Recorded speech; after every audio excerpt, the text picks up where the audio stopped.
उसको चुनने जाते हैं। उधर जनक नंदिनी सीता अपनी सखियों के साथ भवानी जी के मंदिर में पूजा करने आती है। कौन है सीता? रावण का अत्याचार बढ़ गया। संतों को मार मार कर रावण ने संतों का लहू एक घड़े में एकत्रित कर दिया। संत महात्मा राजा जनक को रावण नहीं जीत पाया था, देख लीजिए, क्योंकि राजा जनक के राज्य की रक्षा गंधर्व यक्ष रिद्धि सिद्धि करती थी और भगवान शंकर स्वयं राजा जनक के राज्य की रक्षा करते थे।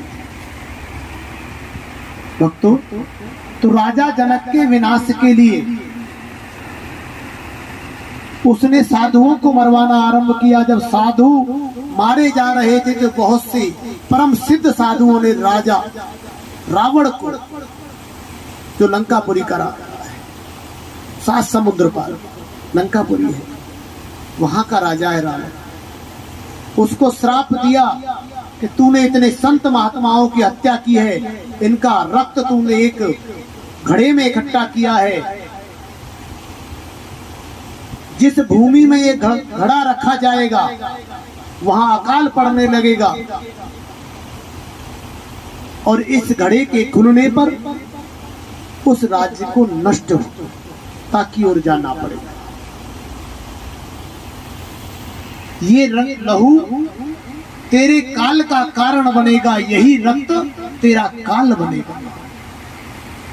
रावण ने सोचा मेरा एक शत्रु ऐसा है जो जीता नहीं जा रहा है, राजा जनक, उसकी राज्य की सीमा में इसको गड़वा दो।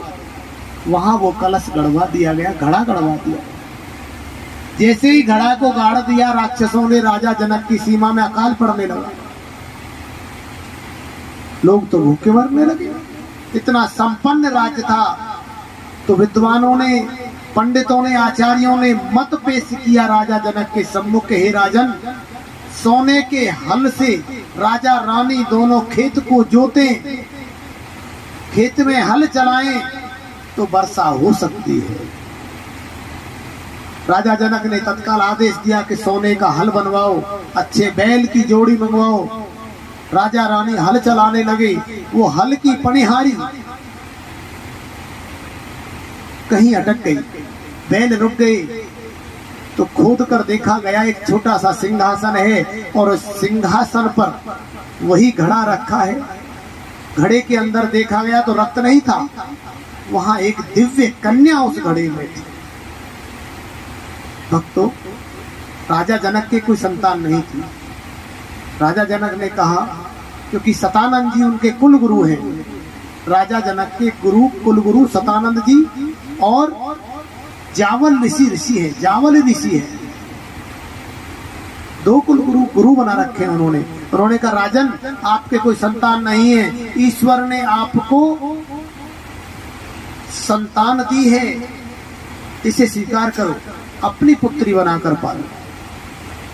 जब से जनक नंदिनी आई है, जनकपुर में हरियाली फिर से आ गई, बरसात होने लगी।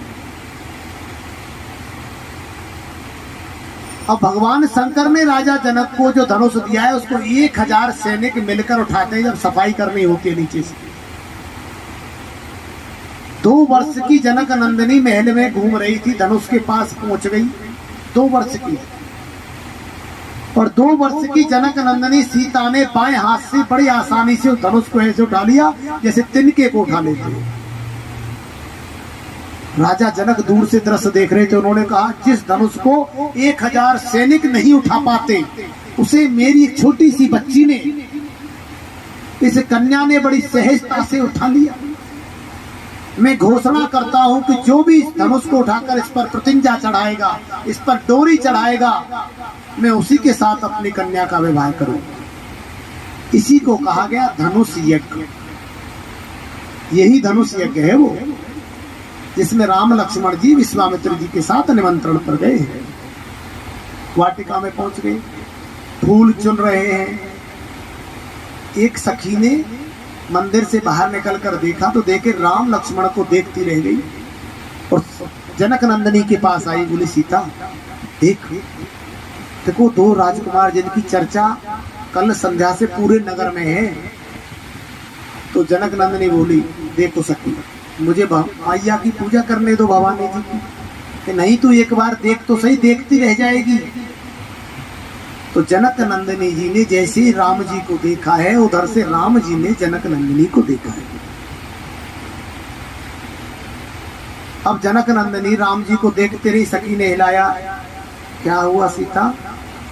कुछ नहीं, ऐसा कह के वापस भवानी जी की प्रतिमा के सम्मुख आ गई और भवानी जी से मांगने लगी कि हे भवानी माँ, मैं तुझसे वर मांगती हूँ कि ये जो राम हैं, जिनको मैंने अभी देखा है, यही मुझे पति के रूप में प्राप्त हो, ऐसा मुझे वरदान दो।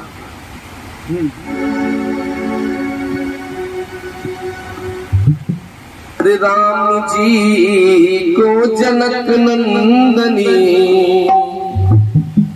देख कर, राम जी को जनक नंदनी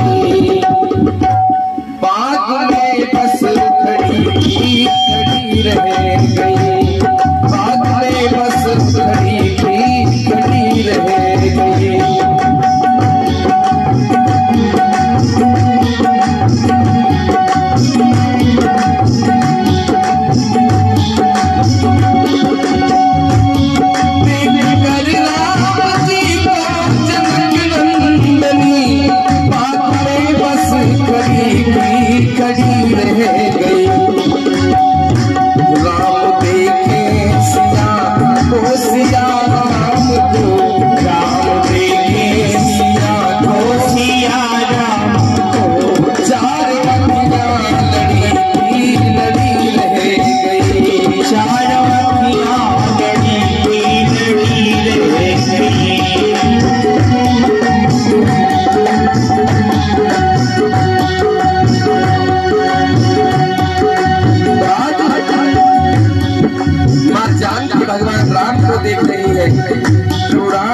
मैया जानकी को देख रही है, दोनों की एक दूसरी पर टक्कर लगी हुई है, पलके नहीं मारते हैं,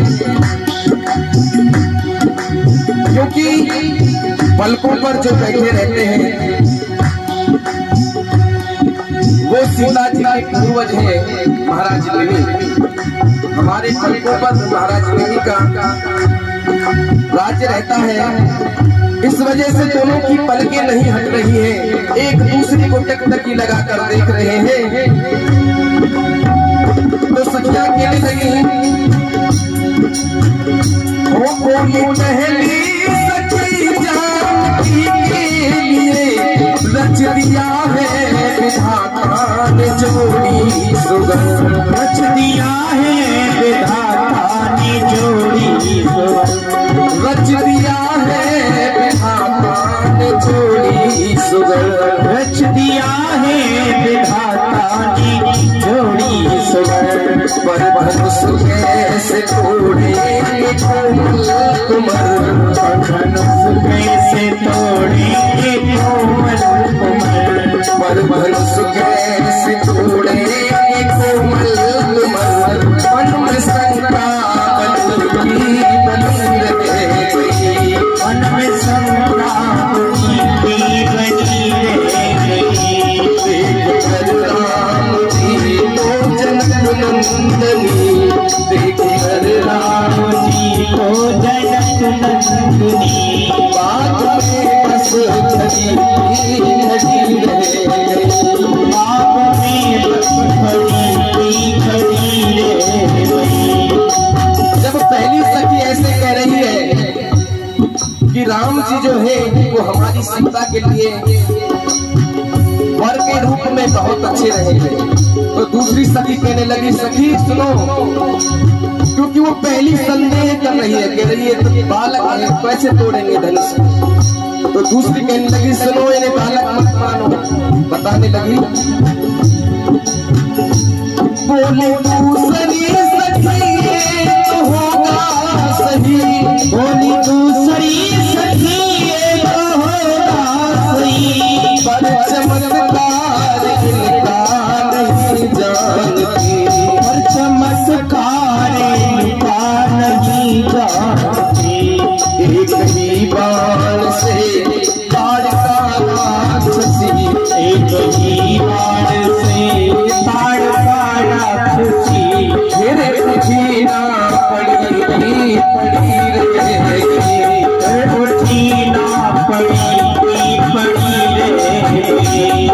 कर राम जी को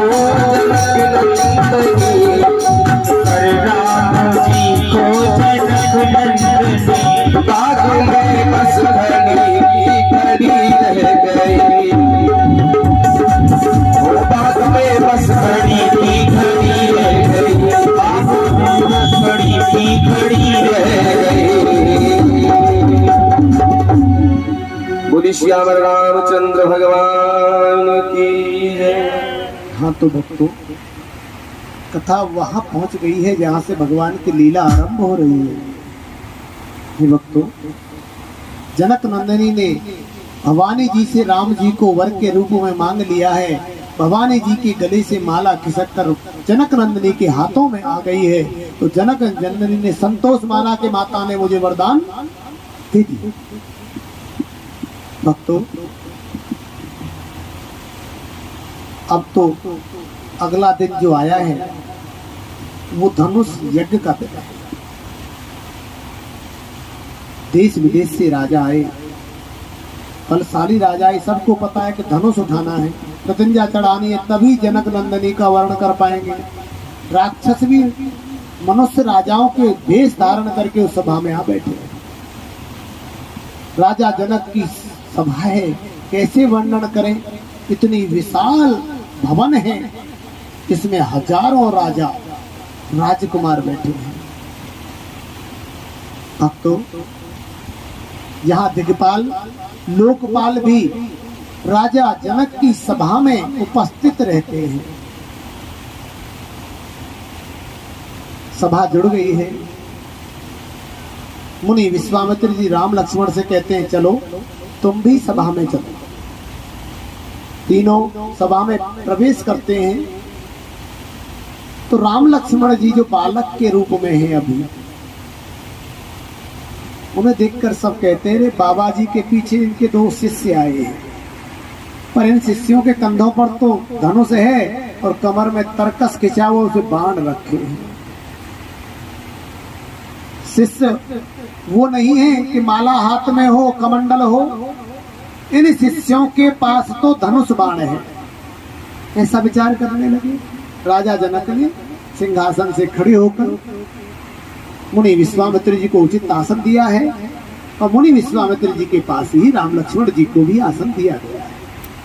तभी सभा में सखियों के साथ जनक नंदिनी वरमाला लेकर प्रवेश करती है।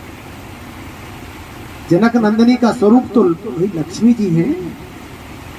सीता जी कौन है? लक्ष्मी जी तो है, पर महालक्ष्मी जी सुंदर कोई भी नहीं था संसार में। आपको बताया ना कल की कथा में, समुद्र से प्रकट हुई थी। तो उनके स्वरूप का क्या वर्णन करें। ये तो हमारी माताएं हैं, देवी सरस्वती, महालक्ष्मी, माँ जगदम्बा। अरे ये तो मातृ स्वरूप है। इनकी तो शक्तियों का वर्णन करो, इनके आशीर्वाद का वर्णन करो, इनके स्वरूप का वर्णन मत करो। इनकी तो महिमा का वर्णन करो। जो इस व्यास पीठ से व्यास माता महालक्ष्मी, माँ दुर्गा, पार्वती जी, सरस्वती जी के स्वरूप का वर्णन करता है। और ऐसे वर्णन किसको करना चाहिए? वहां वर्णन जनक नंदिनी राम जी के स्वरूप को देखकर मन ही मन वर्णन कितना सुंदर, कितना मनमोहक स्वरूप है ये कह रहे।